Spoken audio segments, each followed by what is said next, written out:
as the great Tom McCord would say, let's get excited. Welcome back, Samboners. Welcome back to another episode of the Samboner Show.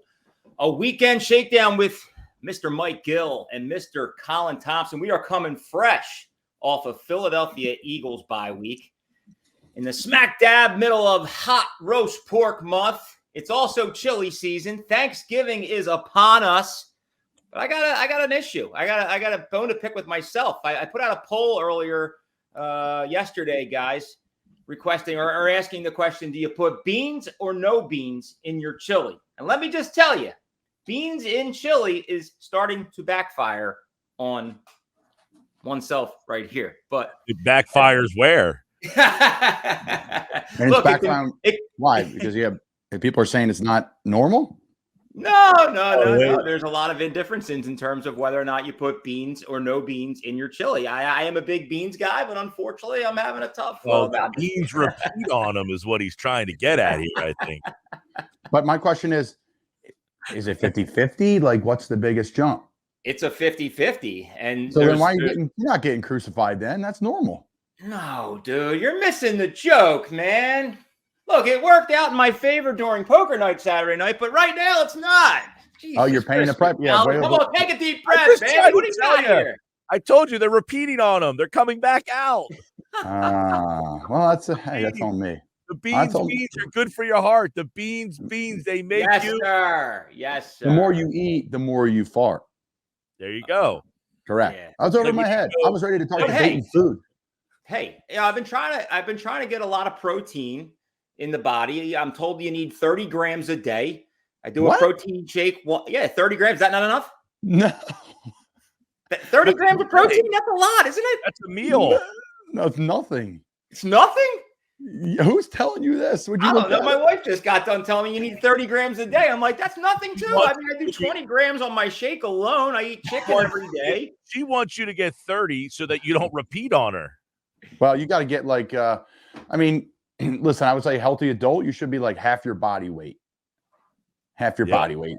So if you're 200, you're eating 100 grams of protein a day? You should try to. You'll probably be at you'll probably be at like 75 a day, but it's not that much. I mean, I had to do this podcast from the bathroom every single week. No, dude, like this morning, right? Like how many grams are in an egg? How many grams of protein are in an egg? Let's see. Yeah, I mean, you get one of those meal replacement shakes or bars. Some of those are like 20, 25, 30 right there. That's 30. Between 8 o'clock in the morning until 7 o'clock at night, you only have like 90 more to go. I digress. I mean, I clearly, now looking back on it, I'm pumping 50 to 60 grams of protein in my body a day, which clearly is not enough according to I mean, it's listen, I'm just saying, I know you. I know what you want to be. I know, like, I would say I would get up to like 75 to 100. Yeah, half your body weight. Sure. Mm-hmm. So is it like what's the story behind the carnivore diet? Like, not just because it's like natural, like our ancestors ate it, and like it's less processed. It's less processed food, right? So like pasta takes like multiple steps to make, but steak is one step.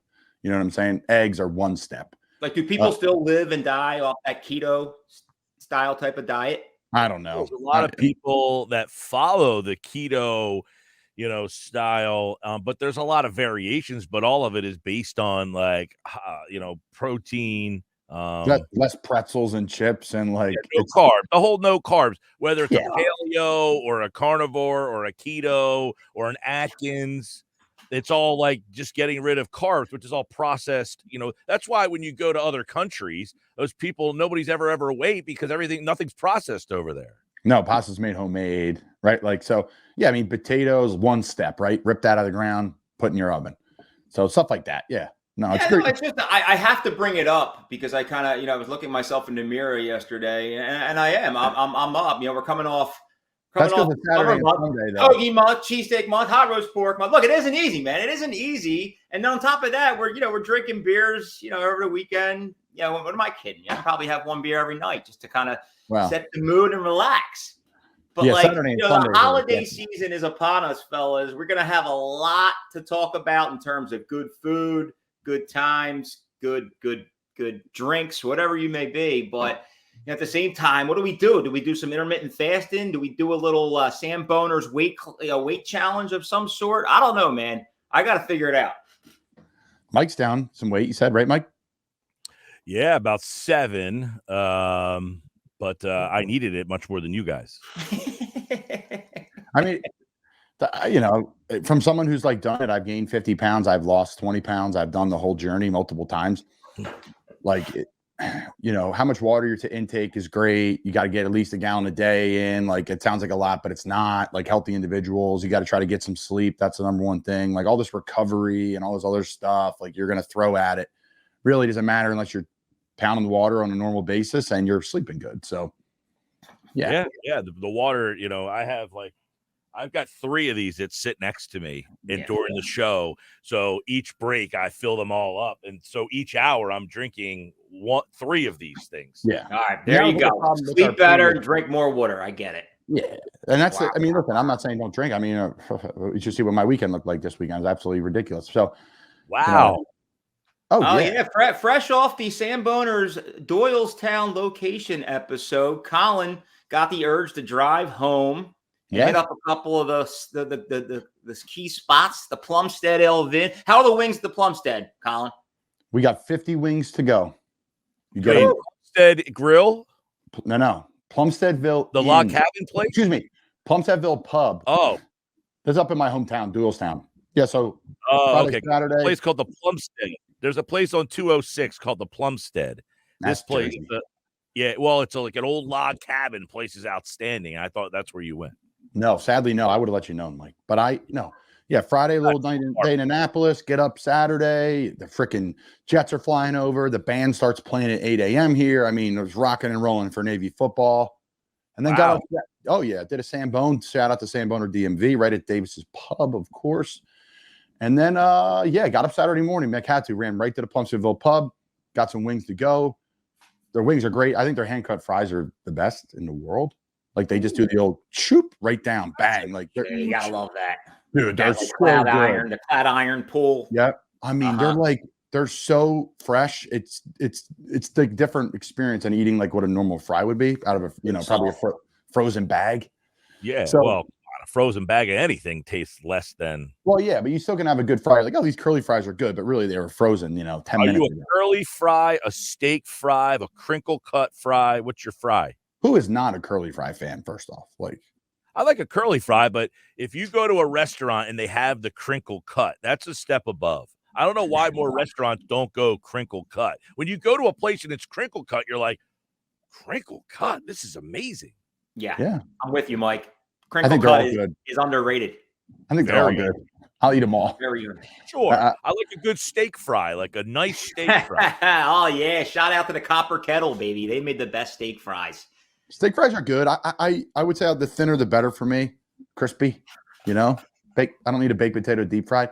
Do you have a ranking of fast food joint fries? Oh, geez. No. You know what? I'll jump in here though. Nobody will ever beat McDonald's fast food fries, and Chick-fil-A's waffle fries are overrated. They're never ever crispy. They're always soggy. That's true. I'll give you that. I think a Wendy's fry is very underrated. Of the fries, now I'm not you would think. You look at me, I'm a fast food guy. I probably can't remember the last time I had fast food, but when I was in WVU, we had a Wendy's in our student union center, and Wendy's fries are the only fries I eat with ketchup. I don't like ketchup, but I only like ketchup with Wendy's fries. Yeah, I like McDonald's fry. I mean, listen, it's old, tried and true, right? You find them underneath your mom's, seat in the back of the van, and they still taste the same. That's true. You know what I'm saying? So take me back to the old days. So yeah, a little Doylestown trip, Mick. We had a great Doylestown episode. Went to the pub, and then we'll be there Christmas Eve too. Tradition unlike any other.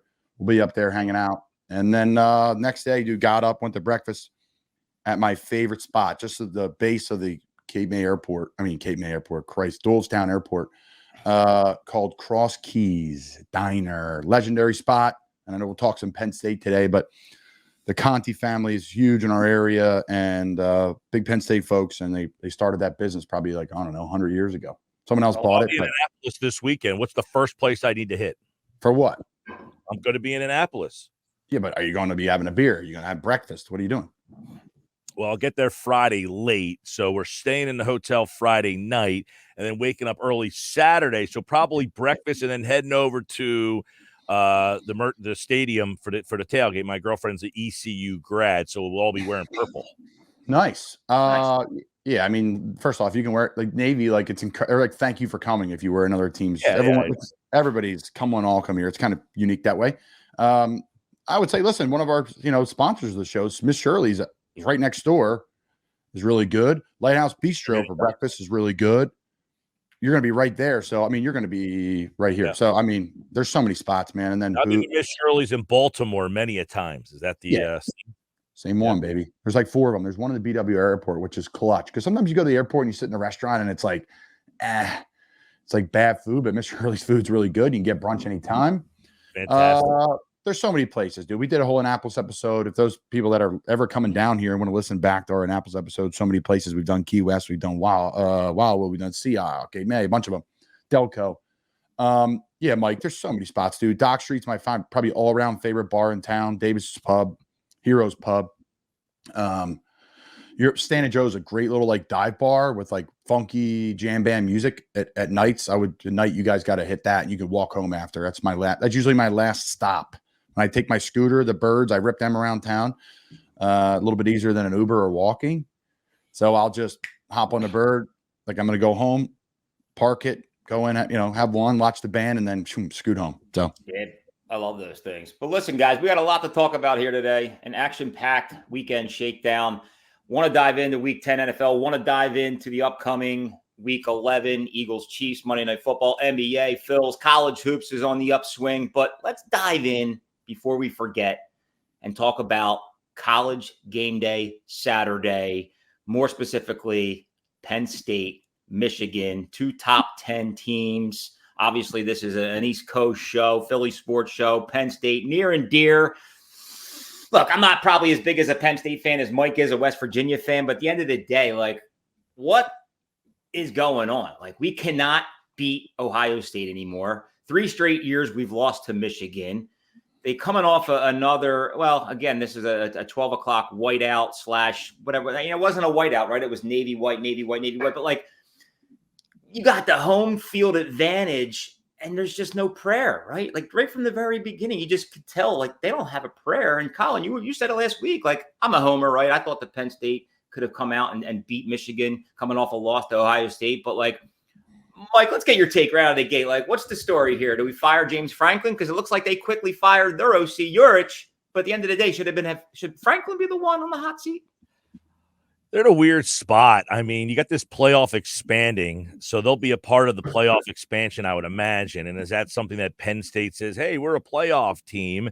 He recruits really well. It's unfortunate that they just come up small in these games. This is the 3rd offensive coordinator, not by his choice. 2 of them have left, so I'm assuming there's some turnover there. They don't seem to be able to when they have a good quarterback, they don't seem to know what to do with them. They seem to have these guys who are more just running around and kind of improvising as opposed to the pocket passer. Everybody yearns for these pocket passers. They seem to have a guy, and they don't know what to do with them. I feel like you said 2 top 10 teams. It looked like 1 top 10 team. It looked like another team that just – well, and that's kind of where I was going with it. Like, is Penn State – becoming one of that, like, more like overrated organizations, but just powerhouse school. Like, again, granted, they're a good football team. It's an unbelievable football school, but, like, we keep hanging around this 5 through 10 window, and we can't seem to beat one of the top 4 teams. And this has been going on regularly, consistently. And again, it's not a bad thing, right? I'd rather than be a top 10, top 15 school, but, like, what's going to be, like, what are we going to do? How can we get them over that edge? Well, they're a tier 2 team, right? So I think that's what people have to understand expectations-wise. I was listening to something the other day where they're like, I don't get why these Penn State fans are all upset about maybe like a Gator Bowl or like a bowl where you're like 9-3 or 8-4, because, like, that's kind of where they are right now. They haven't won big games. James Franklin is like, I think 3-20 or whatever that number is against ranked opponents. So, to me, though, it's critical errors in the most important times of the game. Like Penn State has the players to play with anybody in the country, period. They do. They always have. Tons of players I play with in the NFL from Penn State. I played against them 3 times in college. They're the best of the best. They can play player for player with any team in the country. But when it comes down to in these critical moments, doesn't matter how many fans are in the stands or what color shirts they're wearing, is the decisions in certain times of the game. Obviously, the 2-point conversion, that math-wise doesn't add up. So is that on James Franklin? Yes, because he runs the team. But also, like, what's your procedure, right? So, like, if you're the head coach and someone's upstairs in the booth who's your analytics guy saying, hey, you got to go for 1 here. Or is their analytics tell them to go for 2? That, to me, that's a flaw. So there's a whole chain of command there. And then secondly, they're backed up. It's 5 minutes left in the game. It's the time they went for it on 4th and 6. If you know you're in 4-down territory, there's 5 minutes left in the game. Plenty of time to run the football and put a drive together. They go empty, back-to-back plays, do check with me. So they're trying to see what coverage it is and try to take one-on-one shots like the Philadelphia Eagles and your Jalen Hurts with all these guys playing receiver. When, all right, get it to 4th and 2, run the ball. Get it to 4th and 3. Now they have a 3rd and 6 and a 4th and 6. They turn the ball over. Michigan scores. Game's over. So to me, it's just like those critical decisions and those key moments throughout the season are why they'll be where they'll be. Great team in college football, one of the best teams in the Big Ten, one of the best teams in the country. But at the end of the day, that's the difference in college football, folks. Like the parity, everybody started the game off that way too, Colin, by going for 2, like right from the very beginning. Like, can that be deflating, right? Like we want that point. It should be 10, not 9. I think that keeps you in the routine with the players, right? Of like, hey, this is what we're doing. But the whole thing of we're going to be aggressive, it's like, well, no. Do we think we're in the same category as Michigan? If we think we're in the same category as Michigan, then we're not going for 2. We're just playing ball. We're just kicking an extra point. But if the coaches and the players, they think they're in the same category, right? Pat Kraft, the AD, he thinks he's in the same category. So to me, though, it shows how there's not a lot of parity in college football. The transfer portal helped in basketball for all these San Diego States and all these teams to get players. But in college football, that playoff bracket next year is going to be a mess. Those top 4 teams are going to rampage everybody. And everyone's going to be like, man, these games stink. It's going to be cool. It's going to be fun. And college is a weird dynamic right now where you got these great recruiters, but they might not be great game day coaches. And how do you balance getting the talent but not having the right people to do this? Like Deion Sanders is going to get a lot of people there, but can he actually coach on game day? I don't know. I mean, there's no evidence that he even he has the headset on. Half the time it's up in the air. I don't even know that he's coaching on game day. Yeah, but to me, though, like that's fine. Like these guys now, you want to be a general manager. Coach Rule doesn't coach. He coaches situations, right, and makes suggestions on plays, but he's not a coordinator. Sure. That I understand, but I'm saying like already Deion, and I'm just not using him as the only guy, but he already replaced the play caller 6 games into the season. You're out. Let's bring in Pat Shermer to call plays. Like you're replacing the play call already. Penn State, same thing. I mean, James Franklin has been in these games. He's got a ton of talent. People keep saying they recruit. But on game day, does he not have the right people in place? Does he not have the right game plan? I mean, he might get top talent, but you can't just roll talent out there and think they're going to just roll over Michigan and Ohio State.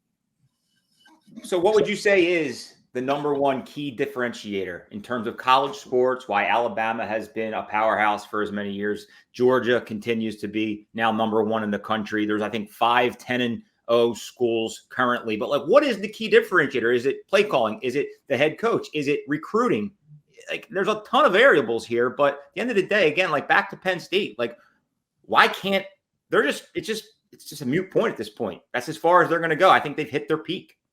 So you're saying, I want to go to Mike here, but you're saying like, what is the differentiator between an 8-9 win team and the 12-win teams? That's what you're saying? Or, like what's it going to take for, Matt Rule, and shout out to Coach Sean Padden and the Nebraska Cornhuskers. What's it going to take for them to be in the top 4 college sports? Go ahead, Mike. Tough spot, man. I mean, look, it's 2023, as you guys joked about my Android phone and different things like that. But most of these kids don't know that Tommy Frazier played at Nebraska and was the dominant program when we were growing up. It's hard to get, the top players to go. Now, to counter that, you would say, look, Miami used to be the place to go. Who wouldn't want to go there? They can't get anybody to go there. Florida State, now they're back this year. But Florida State used to be, one of the powerhouses when I grew up. They went through a 20-year period. Georgia, who is now on top of the world, right? Georgia's on top of the world. They won that national title back in the early 80s, and people ever wondered if they would ever get back there. Then you have a team like Pitt who won one national championship, and people are like, can we do it again? I think a lot of it is, cyclical, but as the times keep changing here, I think these programs that were big in like the 80s and 90s, if they don't evolve, they kind of just get stuck in this middle ground of just, when can we get back there? How can we get back there? And I think Nebraska stepped out of their comfort. They get a guy like Rule that's a recruiting guy, as opposed to, well, we got to stick to our roots. We got to keep going with a Nebraska guy. We got to get a guy who played here, that kind of stuff. And it gets them stuck in a middle ground. And Penn State, I think, has to ask themselves, what do we want to be? Do we want to be a school that people just get excited about our product, or do we want to win national championships? You look at what Michigan did. They were that team stuck in the middle for a long, long time. They couldn't get out of their own way, and they did something drastic, and they finally went out and got Harbaugh. Now they're in some trouble possibly for it. I don't even know if they did anything wrong, but here we are. Well, it's great, Mike. You bring up really some fantastic points, and there's a lot to unpack there. I'll be somewhat brief. The Florida State situation too is a unique one. I got to see that firsthand, right, with Jimbo, and they won a national title, and that team was nasty with Jameis Winston playing. I mean, that team was a build-a team. But all it takes is, and just in general, all it takes is one coach to sink the ship, one regime, right? Like, look at Temple. You have Al Golden, Steve Adazio, Matt Rule takes it to the pinnacle. Jeff Collins continues its success. I think they had 8 wins. Like, they're still like ranked at times. Like, they're rolling in the right direction. Manny Diaz gets hired as a defensive coordinator at Penn State. He was there 2 weeks and he left and went back to Miami because the Miami job came open. Frank Wright left. You hire Rod Carey, the program goes in the toilet. And now they're into the abyss and they're the worst team in college football. It's not this current staff's fault. But now with college football now, it's drastic because of the transfer portal. Penn State, I think Nebraska will be in great shape because they're going to build a little bit differently than others. Yes, they're going to go up their transfers. Yes, they're going to try to NIL. But at the end of the day, they're going to try to develop and win. I think the combination of coaches that can develop and then win in recruiting and transfer portal, have the cash to say, hey, we're going to go get this wide receiver. We're going to go get this left tackle. We have a hole here, but most of our guys are local. And that's what people get it twisted about Deion is like, oh, Deion cut people. No, he didn't. The team was the worst in college football. There was players on that team that aren't even playing college football anymore because they weren't really that good. This is big, big, big, big business. So Deion goes and says, listen, guys, I got to bring new players in. This is normal. Deion, if he stays at Colorado in 4 years, they're going to be nasty, nasty. My last point. If I'm Florida State, I see how things go next year with Norvell. If they teeter a little bit, win 8 games, I fire him, I bring on Deion Sanders. I'm getting roasted on Instagram for it. People are saying this is why athletes shouldn't have opinions. Here's why. Do you want to, my dog's in here crying, do you want to be Bama? Do you want to be Georgia? You have to go find the right person to take you to that level. You can't hope somebody's going to be that guy. That's why I respect Nebraska. We'll see what they do. Penn State, right? So it's great debate, but there's only so many elite acts in the world. Here's the problem too, and I understand. I agree with what you're saying, Colin. You got to take that chance sometimes. Colorado took this chance. They're now relevant. What they do with this relevancy, we'll find out. But there's only so many elite level coaches, and there's the problem. Texas A&M thought they had one with Jimbo Fisher, so much so that they gave him a 10-year extension, and now they're paying him $76 million to go fishing. $76 million to leave. To go fishing, right. Exactly. How many schools? He's getting $20 million in the next 14 days. Unreal.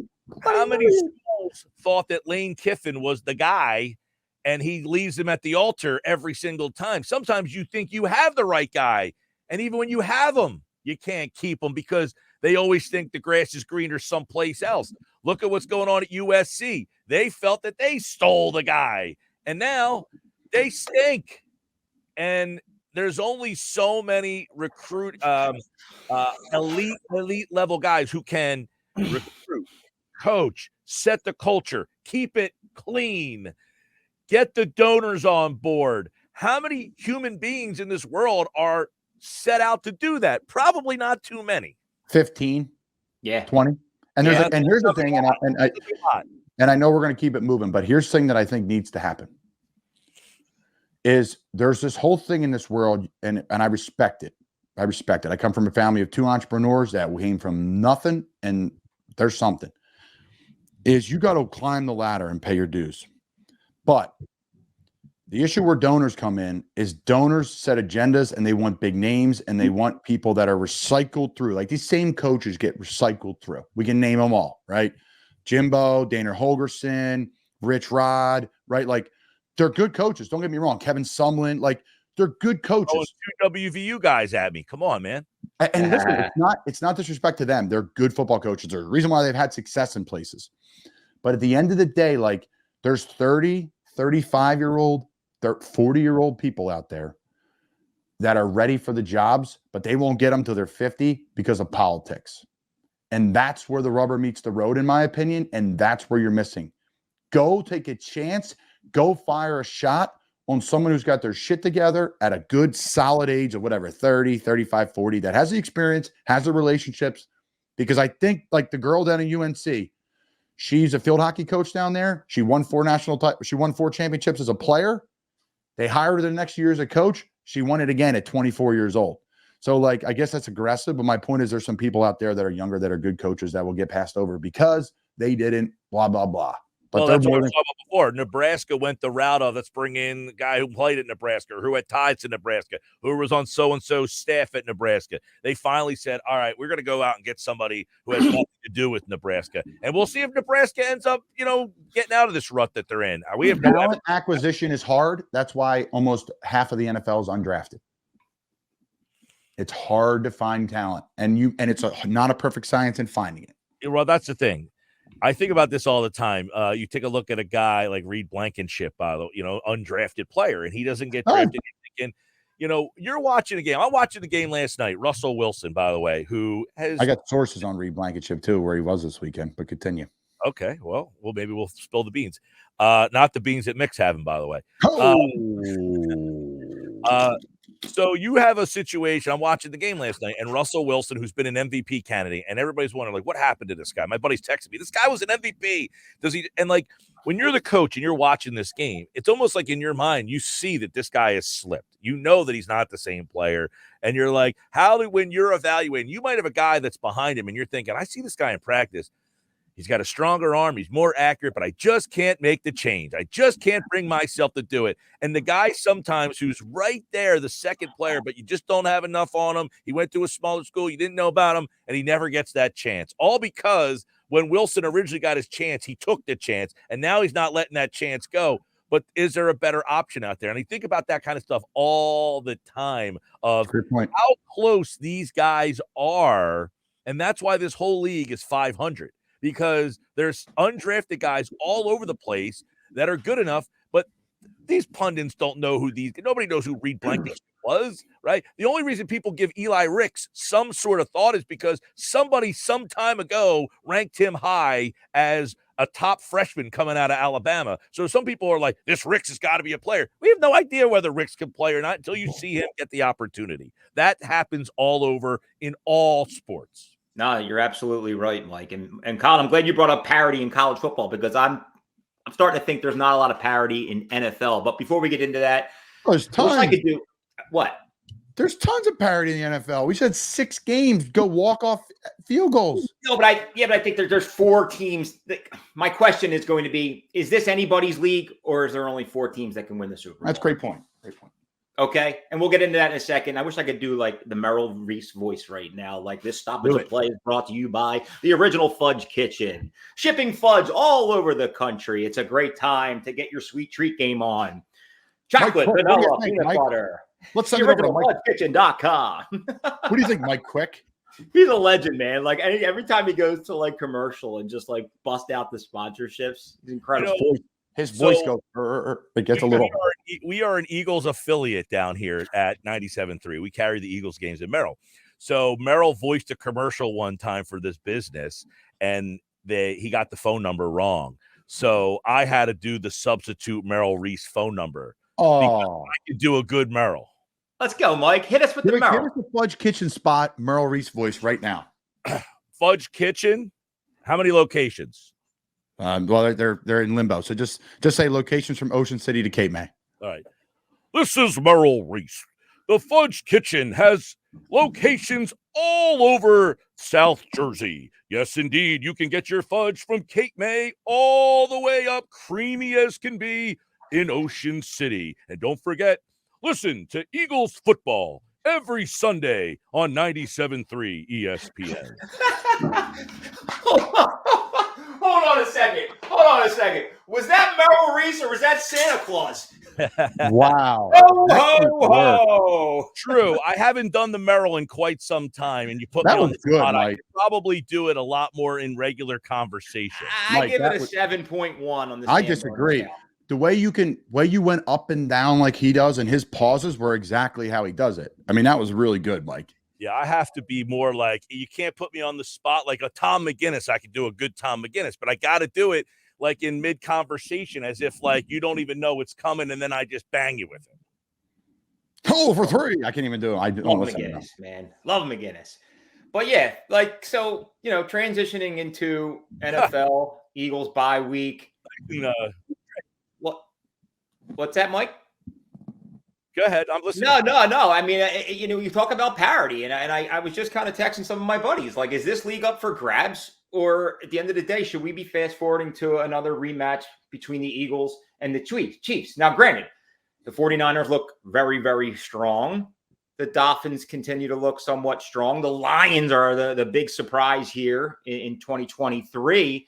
But the rest of the league, it's just like, I don't know. Let me get your thoughts, fellas. Well, I think it's a great point by you, right? When you said parity, I'm like, whoa, there's a lot of parity in the NFL.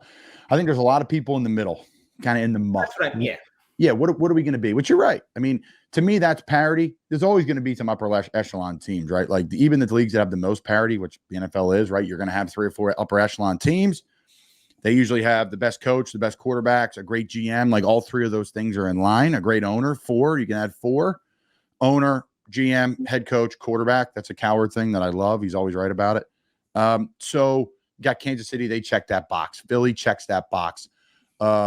Ravens check that box. Stop right there. The Ravens do check that box. And yesterday morning, I was saying to my buddy Brian, B-Side, shout out to B-Side's huge Ravens fan, that the Ravens are a Super Bowl caliber team. Absolutely. Now, granted, the Cleveland Browns, they're good too. And toe-to-toe with them. So, like, could this be the year where the Cleveland Browns or the Detroit Lions win the Super Bowl?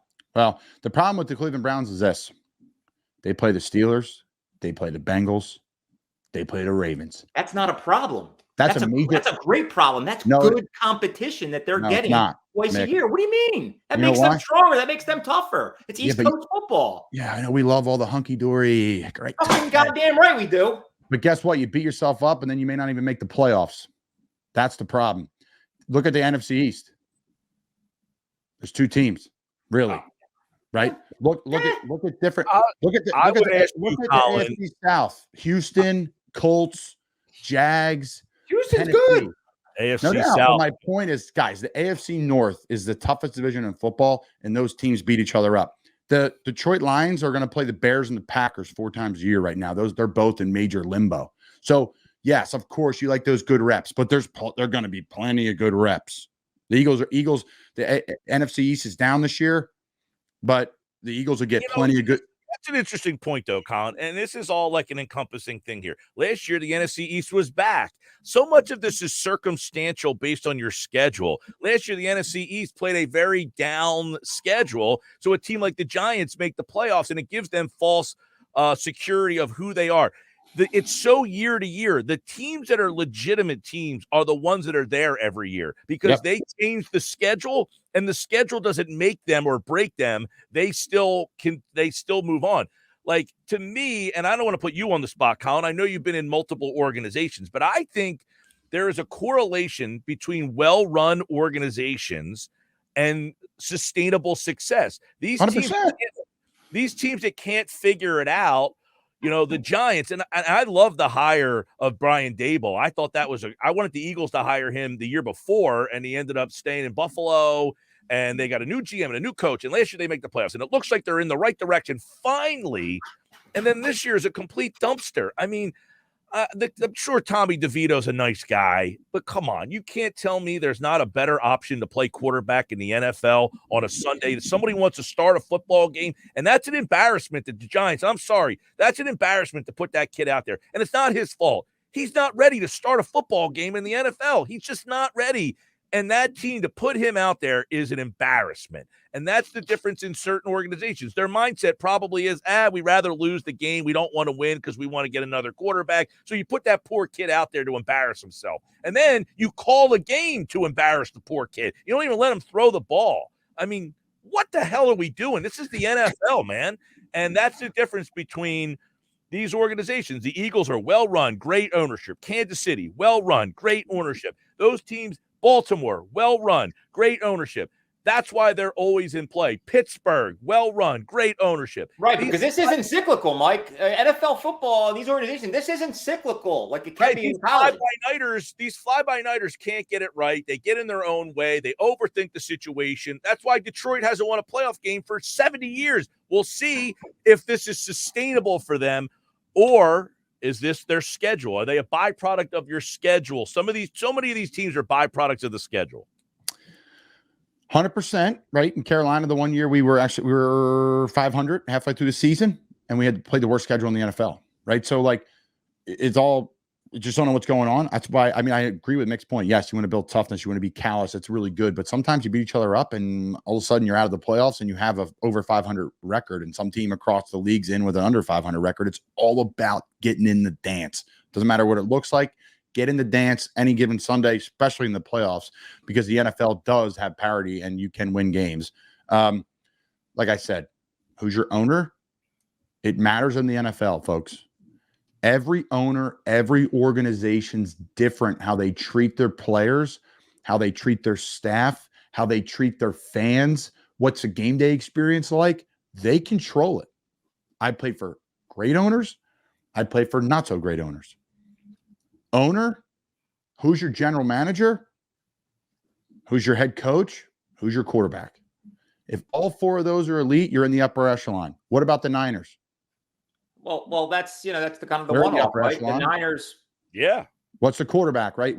Brock Purdy, right? It's but like, how many good quarterbacks are in the league? A lot.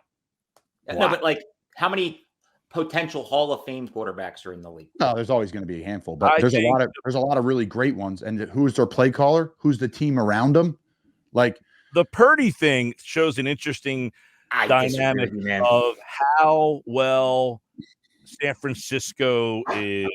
We talk about the stability and the culture there, is that they believe so much in what they do. It's kind of like when Eagles had Andy Reid, and he's like, we can get Todd Pinkston and James Thrash, and this thing's still going to run because we believe it's going to run. Yes, you can get better players. And then when they got T.O., they went to a Super Bowl and we're a better team. But it's the constant belief that we have a chance to win a Super Bowl regardless of who's here. Because as we talked about earlier, the difference between certain player A and certain player B is so minute. But if you have the foundation of a well-run organization, the players will believe in it more.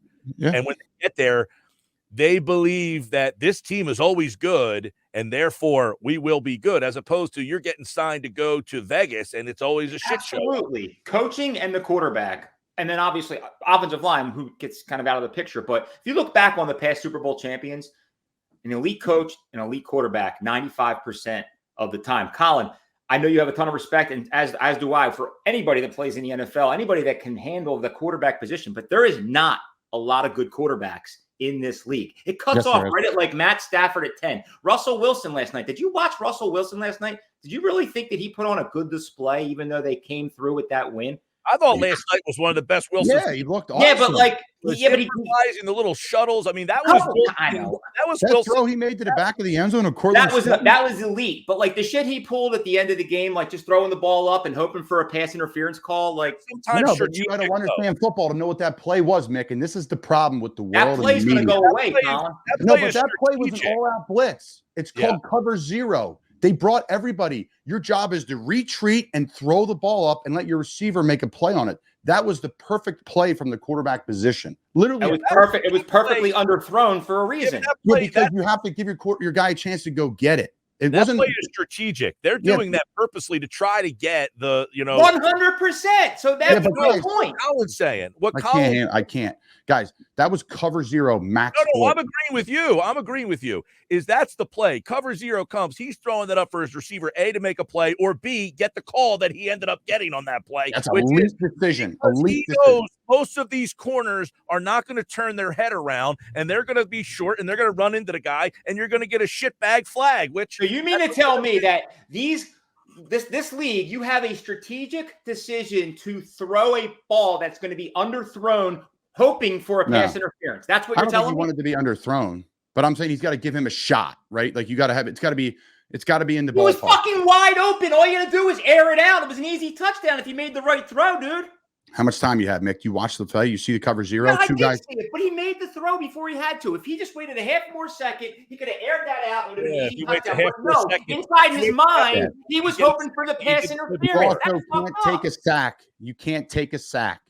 Can't take a sack, period. You can't have a fumble or sack or the game's over. Keep that in mind. And look, he took decision making by Russell Wilson. Elite. He took a sack to play before, and that was so he had it in the back. What do you think Sean Payton said in his head? What do you think Sean Payton said in his headset after taking that sack? Do not take a sack. Oh. He's so loud that the tight end next to him in the huddle could hear, what the F are you doing? I can guarantee it. I've been in that huddle. So he's already saying they're going to bring the house, just throw the ball up in the air, and let's hope for a pass interference call. That ruling is going to go, yes, it is, Kyle. I watched the replay 5 times. He had another split second to make a better throw on that play, but no, he played the higher percentage of a pass interference call that gave them the win. We talk about it, dude. That play is going to disappear next year. But Jalen Hurts has done that so many times, like underthrown into PI. The league is allowing you to do it. What do you mean? The league is allowing you to do it. I would say this as a fan. I'm not a fan of PI. That's like a blatant PI, right? Like, I'm confused. I would say, okay, that's funny you say that, Colin, because as a fan, I don't want that to be called PI. I mean, come on, dude. That did not. The guy could, that play has to stop. That's a PI 15 years ago. You're taught as a receiver, if the ball's behind you, to jump up through the defender and go get the ball, period. Listen, I'm not saying it's not a PI. I'm saying as a fan, those are the plays that we need to stop. Like that play, that receiver has a chance to catch that ball. Now, you're saying the guy has to turn his head and do a play. He runs into him. Did he really beat him so much that he couldn't catch the ball? Well, I mean, it's not. I mean, my thing is like that's like literally definition PI. So like we got. So then we got to go back and break down the whole rule. My whole point to this whole conversation is all the time, the over legislation, the rule book needs to be completely redone. These guys are just firing flags. So what did they say in the game the other night? These refs are going to get any Tommy John surgery in the Raiders game because they're just throwing so many flags. They need to do a better job of deciphering, like for instance, I'm going to go Eagles game here. The game against Dallas. Blankenship is on that dude's back, right? But the tight end catches the ball. So some people say that's a PI.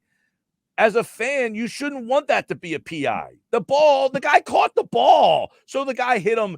He's kind of hanging on his back. The guy still caught the ball. So you're calling pass interference on a play that's so bang, or they didn't call pass interference there, but the Cowboys fans want the pass interference. My point is the Cowboy fans and Eagles fans are like, nobody should want that to be a pass interference call, is what I'm saying. They are over legislating. And that's that's the argument. And guys, I was just instigating. Russell Wilson threw an unbelievable game. I was in and out of the game. I did catch the last 5-6 minutes. And what I witnessed was that the defense blew the offensive line off the ball, rushed Russell Wilson to make a play he didn't want to maybe make. And it was a tacky pass interference call that impacted the final score of the game. That's got to change, man. That's got to change. Well, guess what? It didn't impact the final score if they didn't have 12 guys on the field. Yeah, right. Guess what? And by the way, that's a fireable offense. I mean, you're that team. I hate to call for somebody's job, but that team is disappointing. They turned the ball over 4 times last night, still had a chance to win the game, and you have 12 guys on the field. I'm sorry. Somebody has to be held accountable for that. So here's how that play is supposed to go. And which one? The field goal? The field goal, the Mayday field goal at the end of the game. So you're coached on defense. And it was interesting that Josh McDermott said this. Now, it's the end of the game, so I don't know how they went about it, but I saw his press conference. He said that we're supposed to get our field goal block team out there. That's not what you do. You keep your defense out there, whether it's dime, nickel, whoever's on the field. You keep them out on the field so you don't have a substitution penalty. And that coaching error costs you the game. You don't rush your block team out there for that reason and that reason only. That's like 101 coaching. If someone goes Mayday, we try to block the field goal with the defense we have on the field. And I'm a massive Sean McDermott fan, but that's on him and the special teams coordinator, big time. Those details, like we just talked about at Penn State, those minute details what lose you football games, critical situations, end of the game, poor communication, period. So I ultimately think I said this before the season started, so I think Buffalo's window has closed. I love Allen, turns the ball over way too much. That's who he is. They just can't coach that out of him. You can't have those turnovers every single week. I mean, one turnover is not his fault. Go ahead. Every season I leave Buffalo and I text my agents, right? From a blocking tight end perspective. I say, let's hit up Buffalo. They're going to be running the ball next year for sure. They haven't run the ball yet. Every year, the last 3 years, I said, let's make sure we're in touch with Buffalo. Yeah.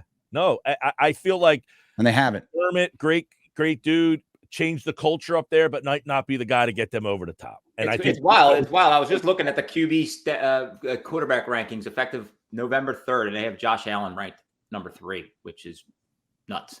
Well, it shows you what people think about him in the league. There's something there. I like him. I mean, I like him, but like to Mike's point, he's not disciplined. He's the Brett Favre of today. Well, he threw that one. I'll say this. He threw that pass over the middle was a dime. He's got all the right tools, man. It went in Lazard's hands and popped up. Pick. I don't think he's not a Super Bowl winning quarterback in my eyes, unfortunately. And I'm a big Bills fan, thanks to Sean McDermott, John Butler, and so forth. But like that team's overrated, man. They are. Just shame. Yeah, I think he's cool. I think he's Super Bowl quarterback for sure. Shame because it's a great town and they love the Bills up there. Oh, it's a great town. You ever have a chance to go to Buffalo, folks? It is so cool. It's a debauchery version of Green Bay. Oh yeah, big tailgate town. Oh, absolutely. Yeah, it's a great time. What else we got, Mickey? What do we got? Yeah, no. So speaking of which, so like toughest places to play in the NFL, is Arrowhead Stadium one of them? What are we looking at here? Monday Night Football, rematch of the Super Bowl, the Kelsey brothers in the house, DeAndre Swift, Taylor Swift. Like, does it get any better? I had heard somebody say this the other day. A friend of the program, say they're done with they have Kelsey fatigue. I was like, that's interesting. Now I'll never have fatigue with those guys because I have a ton of respect for them. But it's getting to become a lot, I think. Yeah, it is. It is. But at the same time, Mike, right? Like Mike's we're all trying to, take care of our bodies. But Jason Kelsey is giving us hope, man. He really is. Like, sexiest man alive. Are you kidding me? We got a chance. You guys have seen the picture of both of them at Cincinnati, and they're like, one guy is the sexiest man. Unbelievable, Mike. The other guy's dating. Yeah. It's like their college pick when you're like sophomores and you like have a weird beard and like a beer gut, and they're like, yeah, one guy's dating Taylor Swift, the next guy's sexiest man alive. Hold on, Mick. I want to go through this because I've been meaning to pull this up. So this is when you're saying there's not a lot of great quarterbacks in the NFL. Maybe not Hall of Famers. Elite, yeah, but that's in any sport. But I think there's a lot of really good ones. I think Tua's good. I think CJ Stroud's good. I think Josh Allen's good. I think CJ Stroud's got a bright future. Jared Goff's good. I think Justin Herbert's good. Jalen Hurts, Kirk Cousins good. Brock Purdy's good. Lamar Jackson's good. I think Baker Mayfield's proves people wrong this year. Trevor Lawrence is good. Matt Stafford is good. Russell Wilson, I think it's going to start trending in the right direction. So that's like 15 guys. One of the problems we have in all sports, the league, dude. If you are not LeBron James, you suck, right? It's like if you're not Kevin Durant, LeBron James, you're just not good. If you're not the very best Patrick Mahomes, then the next tier down, they're not very good. Like, our standards are, we'll become a sports society where If you don't win the championship, we'd rather have you tank. There is no in between. And that's like perfect example. Like the New York Jets brought in Aaron Rodgers to give them a flying chance. Jared Goff is saving the Detroit Lions. They have a good team around him. I would say Jared Goff is on the same level of Aaron Rodgers. No, but I'm just saying he's playing at an elite level. When Jared Goff was with the Rams, Eagles fans laughed. Oh, we got wins. You got stuck with that guy, right? And he took the Super Bowl, and everybody still laughed. And people still were like, I don't know if Goff. I'm surprised the Jets didn't bring in. Look, the percentages play. The percentages say you have to have an elite quarterback to win the Super Bowl. That's all I'm saying. Yeah, no, I hear you. I think there's just a lot of really good ones in the league now, more than ever. I think the league more than ever had some really good QBs. Sorry, go back to what we were talking about. No. Let's go into. Well, it's the reason why we believe in Buffalo, even they're 5-5, because we believe that Josh Allen is one of these elite. We believe in Cincinnati every week, even though they've been disappointing because they have Joe Burrow. If you have that guy, the mediocrity of your team gets overlooked, as opposed if you don't have that guy, if you're mediocre, you suck. There's no middle ground. Like if you are a team that has an average quarterback and an average record, that team sucks. But if you're unless you have like the ultimate elite defense, like the Seahawks did that year when Matt Hasselbeck. Niners. Yeah, the Niners, 100%, man. The Niners fall into that category with Brock, I think. Now Brock's good, but he's not. You look at Geno Smith right now. What is he? Is he good? Is he not good? Is he mediocre? I think Geno's better than people think. He Okay, Colin, are you allowed to predict the Super Bowl? Are you allowed? Yeah. I'm. Who do you got right now in the Super Bowl? Yeah. First off, you said loudest stadiums in the NFL. Answer that real quick. People talk about Seattle, but I think New Orleans is one. Indoors, people are boozed up. Okay, yeah. New Orleans, Seattle, Philly, obviously, and then Kansas City to go back on them. What a great fun environment. And they're used to winning. They're like on that Philadelphia train right now. They're Philly and Kansas City kind of been tied at the hip for the last 10 years. Talk about an unbelievable way to kick off Thanksgiving week. Monday Night Football, Eagles. Yeah, well, that is Thanksgiving week. Crazy, man. Time's flying. First off, the NFL gave that Kansas City and Philadelphia a big old thank you for what they did for the ratings of the Super Bowl last year, because they gave them a bye week and a Monday Night Football game. That's an extra day off. Philly was at home. I don't know if Kansas City was at home. That's like massive thank you. Kansas City was in Germany. Germany, right? So that's a no thank you to them. That's brutal. But my point is, like, it's unique. So Super Bowl predictions, I'll give you the four that I think are going to be in the mix: Kansas City, Baltimore, Philly, and the Niners. I still think the Niners are for real. I don't believe in the media hype of let's put them down because they lost 3 games. That's how NFL goes. You're going to lose games when you have injuries throughout the season. They've been riddled with injuries a little bit in key positions. So that'd be my 4. Who knows from there, though, Mick, honestly.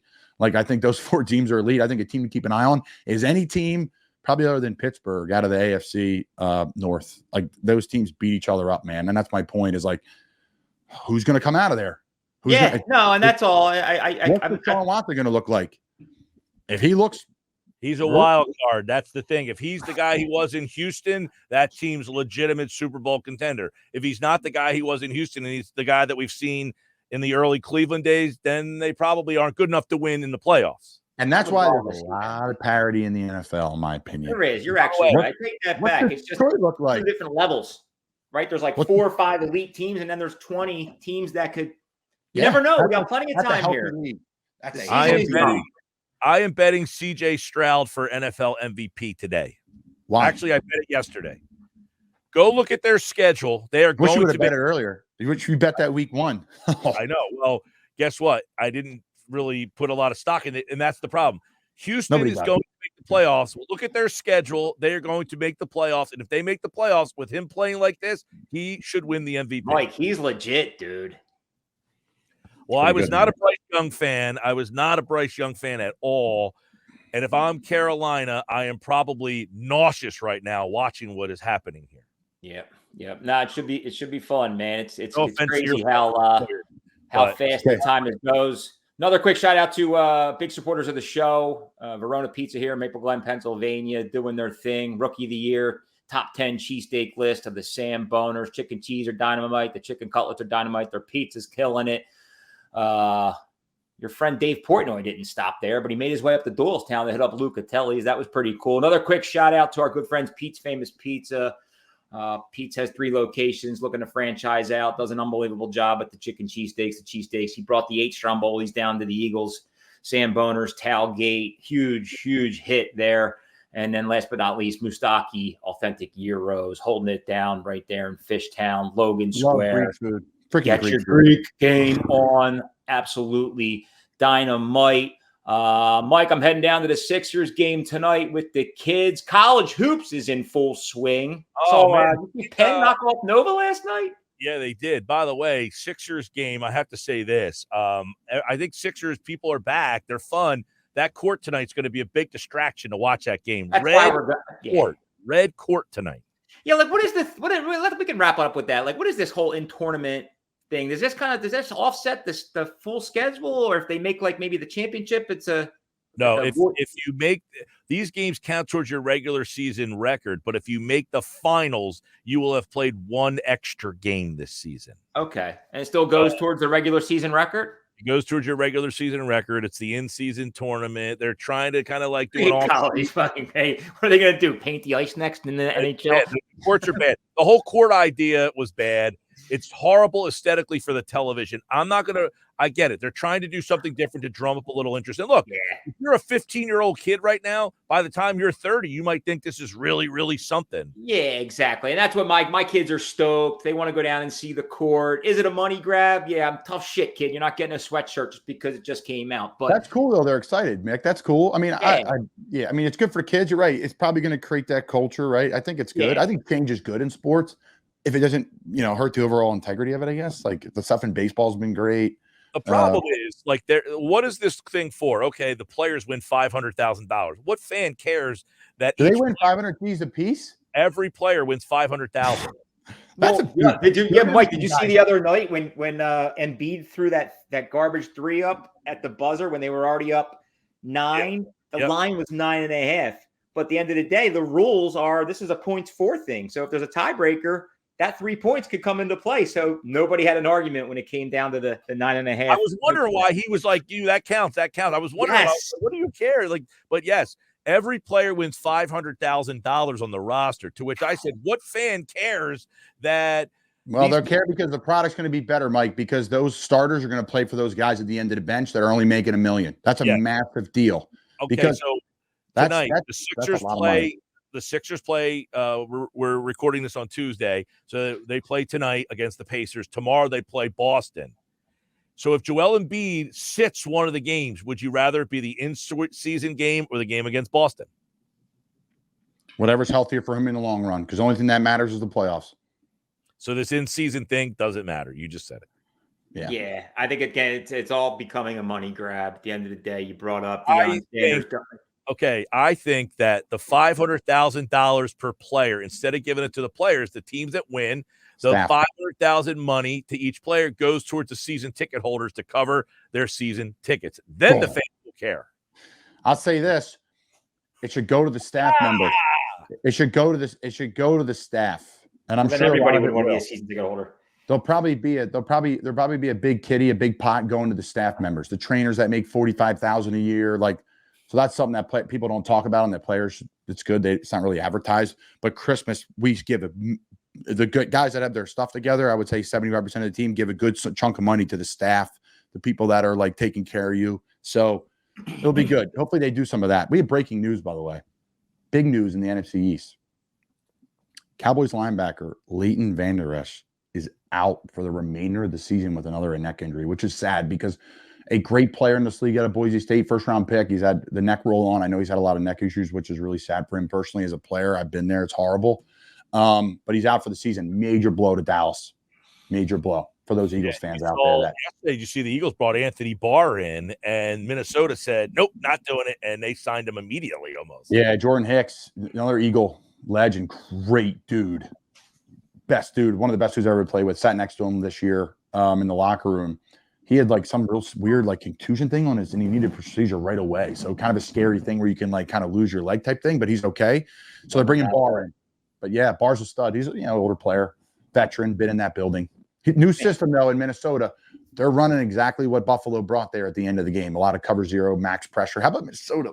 Like Vikings. I wore the freaking hat today too. 6-4, baby. They're right back in it. Bro, how did you just Yeah, my heart just dropped. I thought you were gonna like break some like news that I didn't want to hear, and I nobody wants to hear that, right? So that I mean, I get it. There's a player in me, and then there's the kind of media in me, like purporting the news a little bit. Yeah. So big for Philly, tough for Dallas. Feel bad for Leighton. Yeah, no, it's a big week. It's a beautiful time of the year. It's it's starting to get cold here as we kind of wind into towards the end of the NFL season. But it's cool. I'm a big what? Time to head to Florida, baby. Nah, man. I love this time of year here in Philly. I'm a hoops rat. Love going down to the Palestra. Love going to see some college basketball. How about Penn? How about Penn? Yeah, which we just talked about, man. They rushed the court last night. They knocked off Nova. Nova's without Jay Wright. They're lost. No, I'm just kidding. There's a reason why he left. Yeah, no, it's a fun time of the year. We're gonna start kind of winding into the holiday season, gear up for Thanksgiving. Week 11 NFL is upon us. A rematch of the Super Bowl. Anything else you guys want to touch on here? Are we good? Full hour today, man. Good stuff. Great banter. We'll see, man. We'll see what Penn State does. The whole James Franklin thing. They need to win right away. I know the AD there, Pat Kraft, man. He wants to win right away. Keep an eye on that one. Join us Thursday. We're going to be bringing in. Don't forget the Phillies hot stove is heating up, man. A lot of talk about Josh Hader, getting a closer in here. What happens if Nola walks? There was conflicting reports last week. Castellanos, they want to try to trade him. No, we don't. Translation, we filtered it out there that we want to trade him and got no calls. So now we don't want to trade him. Correct. Yeah. I was listening to WAP this morning. They were talking about Nola and, likely going to Atlanta, or does he play for less? And there was only like 4% of athletes in their right minds would ever play for less money. Unfortunately, you can't, man. You can't. The problem is the agent can't let you do it because then the players don't want to play for that agent because they're saying the agent let him take less. Yeah, it's not on the player really; it's on the agent. And you listen. The amount of stuff that Aaron Nola does on a daily basis to him to perform at that high level. I'm not at his level, nowhere near it, but I've tried to even get into these damn leagues. The amount of stuff I do on a daily basis to make it, you take the money, man. You need it. You need it.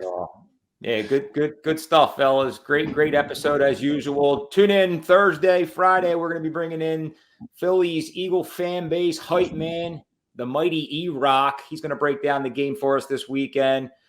Great Eagles ambassador. Until then, we're in the smack dab middle of Hot Roast Pork Month. It's always a great day to pop in a Sambone. Appreciate all the love and support out there. Keep on listening. Keep on Samboning. Samboner out.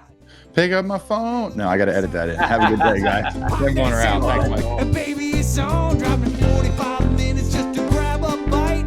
Know that it's worth it when the neon's inside. My mouth starts to water. My knees get weak. I post it up on Insta so that everyone can see. And I put in my order. Set up my phone. Clear me a table line.